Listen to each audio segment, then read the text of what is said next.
Durga reel చేయడానికి ఏమేమి పెట్టావు? ఏం పెట్టానక్క? వంకాయలు, బెండకాయలు, పాలకూర, కొత్తిమీర. ఈ పంచింగ్ పలక్నామాకే పంచా నాకే పంచా.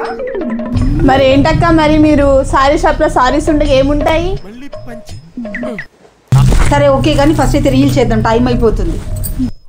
వావ్ దుర్గా ఎంత బాగుంది దుర్గా, చాలా బాగుంది దుర్గా, చాలా నచ్చింది నాకు. బాగుంది కదా, బాగుంది. తీసుకుంటా దుర్గా నేను, ఇది చాలా బాగుంది. ఇప్పుడు ఏం ఫంక్షన్లు ఉన్నాయి అక్క తీసుకోవడానికి మీకు? ఫంక్షనా?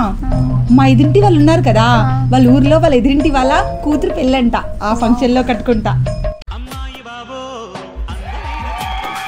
ఉన్న చీరలన్నీ మీరే కొనుక్కుని మీరే కట్టేసుకుంటే కస్టమర్స్ కి చూపించడానికి ఏముంటాయి అక్క? మరి ఏం చేయమంటావు దుర్గా, ఏ చీర చూసినా కూడా నచ్చేస్తుంది, కట్టేసుకోవాలనిపిస్తుంది. మరి ఏం చేద్దాం అక్క, మన దొరసాని చీరలు అందరికీ నచ్చుతాయి. అయితే మరి దుర్గా ఇది మా ఎదురింటి వాళ్ళ ఊర్లో ఎదురింటి వాళ్ళ పెళ్ళికి కట్టేసుకోవాలా? కట్టేసుకోండి మరి. మరి కట్టేసుకుంటాను.